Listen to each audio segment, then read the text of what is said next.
EA Sports. Coming up, bruising runner Leonard Fournette, fresh off 100 yards a week ago, as it'll be the Houston Texans taking on the Jacksonville Jaguars. I'll be back at halftime to look at some of these stats and scores from Sunday's action. But for now, it's Monday Night Football. And to call the action, here are Brandon Godden and Charles Davis. Coach, we are 15 miles due west of the Atlantic, nestled in downtown Jacksonville at TIAA Bank Field. The scene a few moments ago, here it is. It's unlike any other in sport as both teams made their way out of the tunnel. These folks are fired up as their guys are ready to do battle between the Houston Texans and the Jacksonville Jaguars. Alongside my partner, Charles Davis, I'm Brandon Gaudin. Charles, you look at this Jaguar team. It's been all systems go in this first month. They're off to a 4-0 start. And it's got folks believing that this is a team that's built to go all the way. You can't win the Super Bowl in September, but they're telling everyone that they're going to be there in the end. Meanwhile, for our visitors, the Texans, they too were winners last time out, so something's got to give here. And I love it when both teams come in off of wins. Great mindsets, and it usually leads to a really well-played game.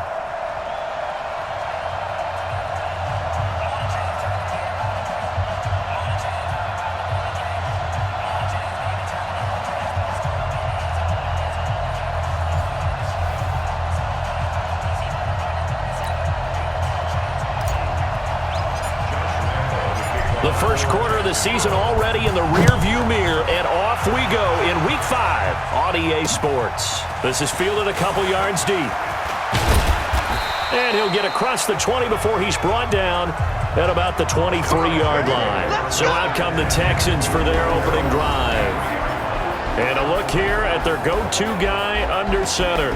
What I enjoyed this week is that you asked to talk to his offensive center before the game and find out a little bit more about him and what the relationship is. And that was a pretty positive story, wasn't it? Yeah, and really what I took away from that is just how it has permeated throughout the entire offensive line, the relationship they've had. It's really a group that's in sync. They care about him. That's the thing. They really care. And when you care that much, you're going to play that much harder for him and give him a better chance to lead the team to wins.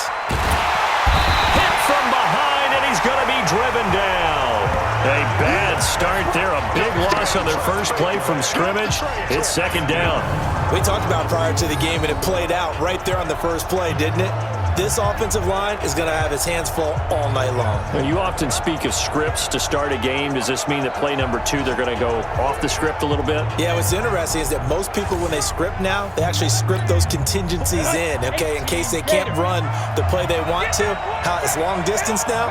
Let's go to that play. Looking to throw. Martin.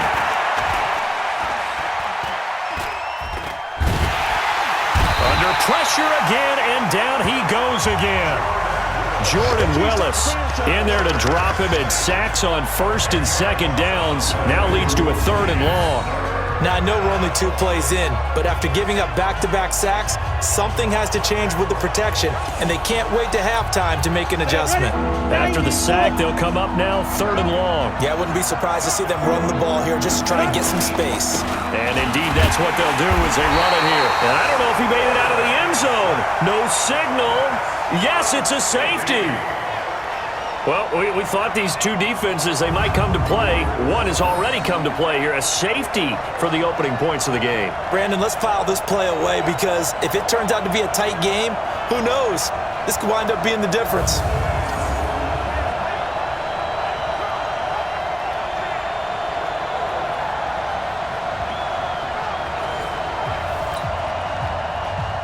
Now the free kick comes after the safety from the 20 as they bring the punter on to try and get some hang time here. This is taken at the 15.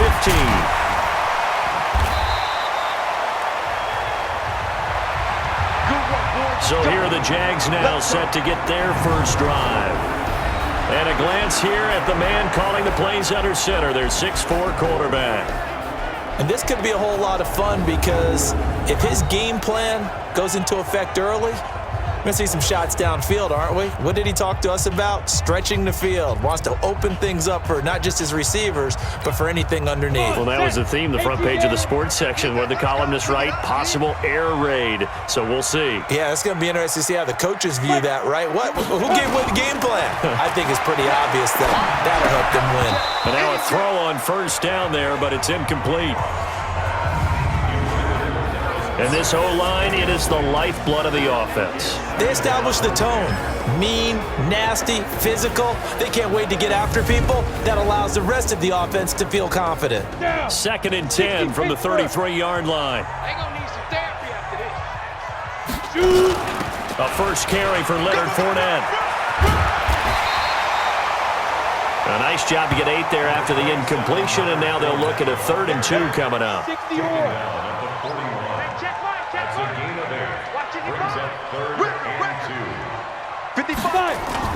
On 3rd and 2, Frost.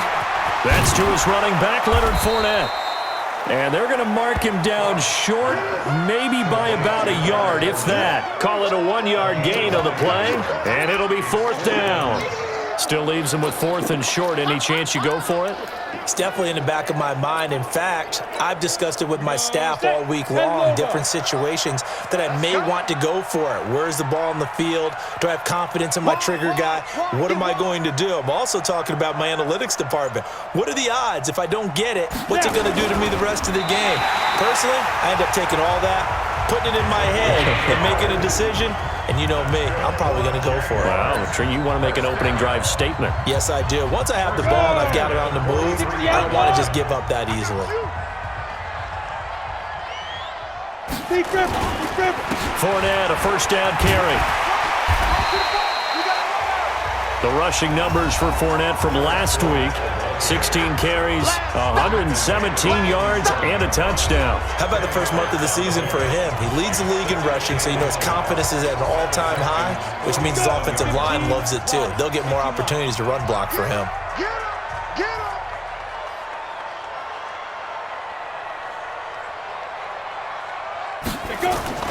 Off the play fake, Frost. And the catch made here by Marquise Lee. And he's going to be taken down with another first down as the stop's made at the Texans' 29-yard line. I don't believe that this opening drive is surprising to either one of us after the time we spent with the coaching staff and players prior to the game. What about you? Absolutely. Not only that, but that big article in the paper this morning about their philosophy on starting games like you're shot out of a cannon, and that's what they've done. Very methodical here on this first drive. Yeah, so many teams talk about that fast start. We're actually seeing it happen right here in front of us. But now the kicker. Can they cap it off by putting the ball in the end zone?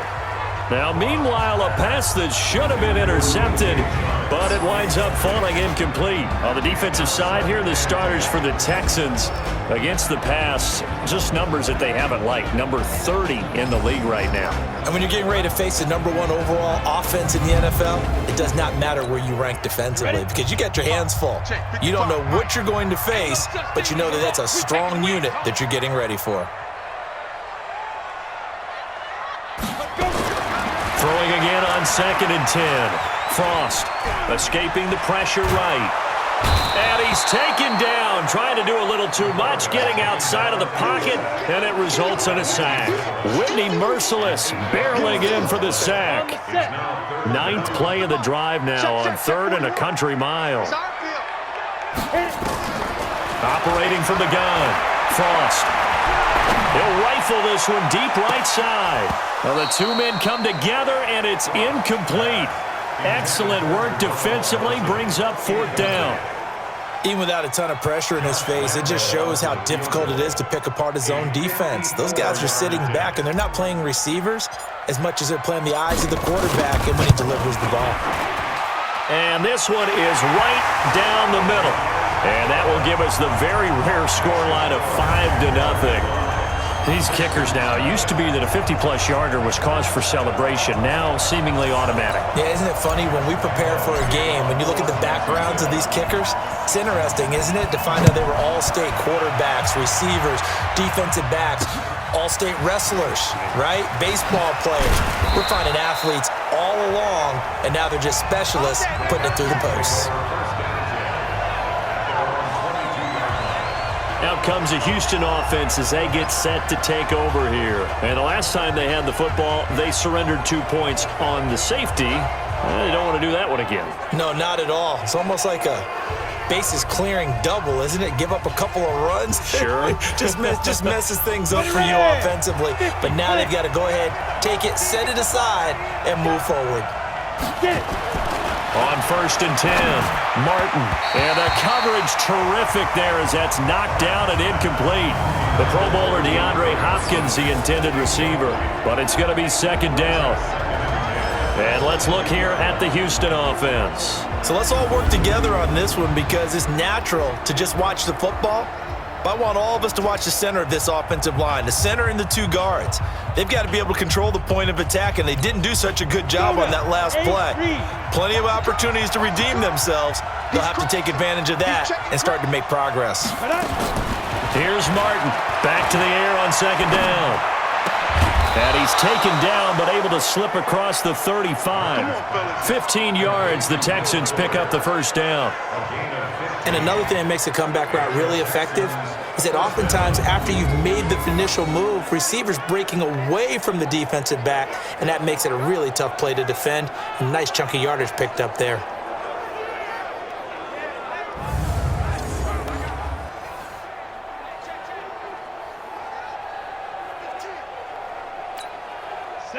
Line of scrimmage, the 37 on 1st and 10. Running on 1st down, Eckler. And they will only muster a yard here to the 38. Time for a look at our starters here on defense. They've been pretty solid against the pass, toward the middle of the pack, number 14 in the NFL. And it's really difficult to prepare for this team. This is a #1 overall passing team in the NFL, but it shouldn't be hard to get excited about playing against them. The ultimate test going against that unit. And that's why you and I are excited to broadcast this game. Yes, sir. Here's 2nd and 9, just a yard on that last run. On 2nd down, Eckler. And fights through one man. And a 6-yard gain gets him right around the 43. Defensively here, you're facing a top 5 team in terms of points scored in the NFL. So when they're that high-powered, you've got to find a way to hold them under 20. Because to me, that's the magic number. 20 points scored gives yourself you give yourself your best chance to win. So if they're up around 24, 28, 30, they could be in some trouble. And I think so, because then you turn it into a shootout, and that means your offense has to keep pace. First catch of the game for Hopkins. It's a 1st down. I think defensively you're okay with that. Here in the 1st quarter, he's going to get some catches, but they rallied to him quickly. And that's what you count on, and I like what you just said. 1st quarter, can you do it all game long? They catch it, you tackle them, they go down on the spot. Because when you're able to do that and you don't give up big chunks of yardage after the catch, now you put the offense in a position where every series they have to work hard to pick up 1st downs, and you tend to stall them out when you do that.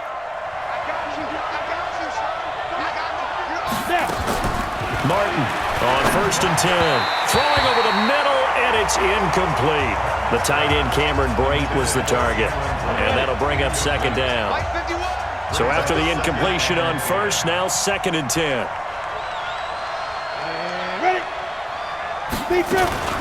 They go back to the ground now with Eckler. And he's going to take this across midfield into Jacksonville territory. It's a gain of about 3, but it's going to leave him with 3rd and still 7 yards to go. Now Martin to throw on 3rd down. He'll get this to Eckler. And that play goes nowhere. Taken down, losing yardage at the 50, right at midfield. It'll wind up being a loss of 2. And that'll bring up 4th down. That was well defended, and while it was a completion, it resulted in a loss of yardage. It's really, really hard for a running back to think to himself, I probably should have just dropped it and saved the yardage. It goes against the entire training that he's had his whole career.